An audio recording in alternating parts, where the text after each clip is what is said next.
Hola a todos. Arrancamos este análisis a fondo sobre la litiasis urinaria, o lo que comúnmente llamamos cálculos renales. Entender esta condición va mucho más allá de la pura teoría médica. Tiene un sentido educativo vital porque, a día de hoy, representa un problema de salud pública gigantesco. Vamos a sumergirnos en ello.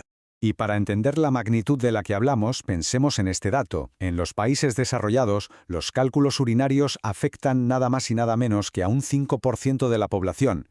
Pero atención, que aquí viene lo impactante. La tasa de recurrencia a los 5 años para quienes sufren un primer ataque es de un 50%.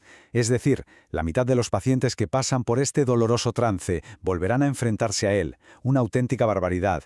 Para desgranar todo esto con claridad, seguiremos un orden lógico. Veremos primero el origen de la litiasis, luego de qué están compuestos exactamente estos cálculos, cuáles son sus manifestaciones clínicas, cómo logramos diagnosticarlos y, para cerrar, las opciones de tratamiento y prevención. Bien, entramos de lleno en la primera parte, el origen de la litiasis. El punto de partida, la patogenia central, es lo que conocemos como supersaturación. Es un principio de pura química. Ocurre cuando aumenta tanto la concentración de ciertas sustancias en la orina que inevitablemente empiezan a precipitar y formar cristales. Imaginemos que echamos sal en un vaso de agua, sin parar. Llega un momento en que el agua ya no admite más y la sal se acumula en el fondo. Pues pasa exactamente lo mismo. De hecho, el 85% de estos cristales se forman directamente ahí, en los cálices renales, antes de intentar viajar por las vías urinarias. Ahora bien, ¿qué influye realmente en la formación de estas piedras? Principalmente, 3 factores clave. Primero, el pH de la orina. Si tenemos un medio muy ácido, se favorecen los cálculos de ácido úrico, pero si es muy alcalino, se favorecen los de fosfato cálcico. Segundo, la estasis urinaria, que básicamente significa que el flujo normal de la orina se estanca, dejando las sales retenidas mucho más tiempo del debido. Y tercero, nos encontramos con la falta de inhibidores naturales de la cristalización, como pueden ser el magnesio o el citrato. Sin estos valiosos escudos naturales, los cristales tienen vía libre para agruparse. Pasamos al segundo punto de nuestro análisis, la composición de los cálculos. Una vez que sabemos por qué se forman, la gran pregunta es ¿de qué están hechos? Al mirar los datos, vemos que un apabullante 80% son de origen cálcico, como el oxalato o el fosfato de calcio. A gran distancia, con un 12,5%, tenemos los de ácido úrico. Les siguen los de estrubita, en torno a un 6,5%, que están estrechamente relacionados con infecciones urinarias. Y por último, tenemos los rarísimos cálculos de cistina, que representan apenas el 1% del total. Físicamente, es fascinante la inmensa variabilidad que presentan. Pueden ser tan minúsculos como un grano de arena o llegar perfectamente al tamaño de una perla. Pero hay que prestar mucha atención a los de estrubita, porque a veces crecen formando unas estructuras masivas llamadas coraliformes. Y aquí radica un peligro microbiológico tremendo. Estas formaciones gigantes actúan como una trampa que encierra físicamente en su interior a bacterias productoras de ureasa.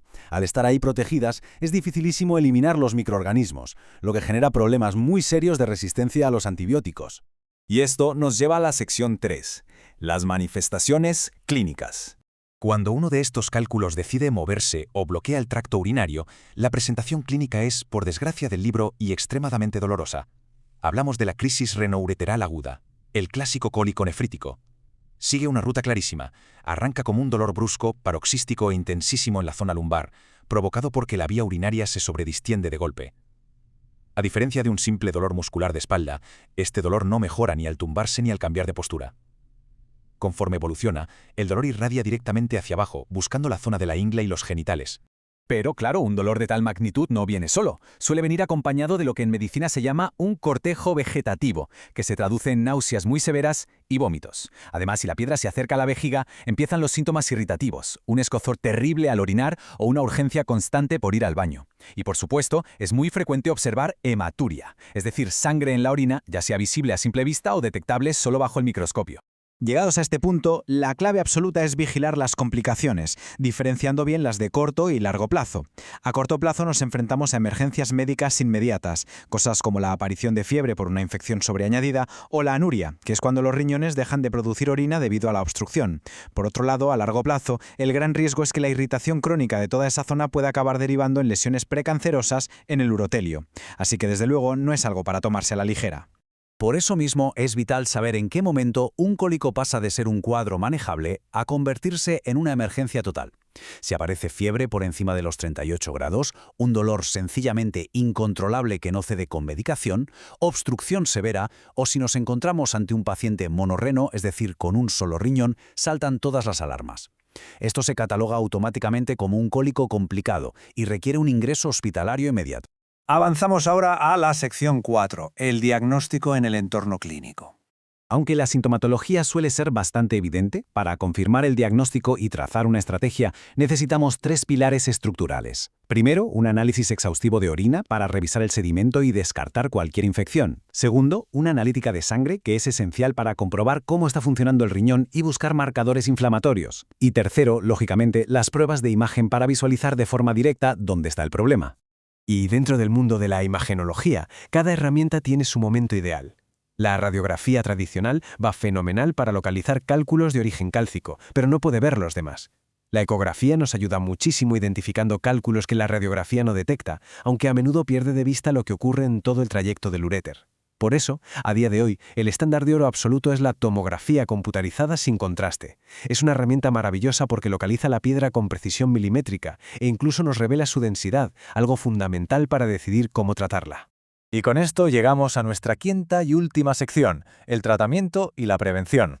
A nivel puramente farmacológico, el primer paso es siempre calmar ese dolor monumental utilizando antiinflamatorios no esteroideos, pero la verdadera estrategia para expulsar la piedra pasa por los fármacos alfa bloqueantes como la tansulosina.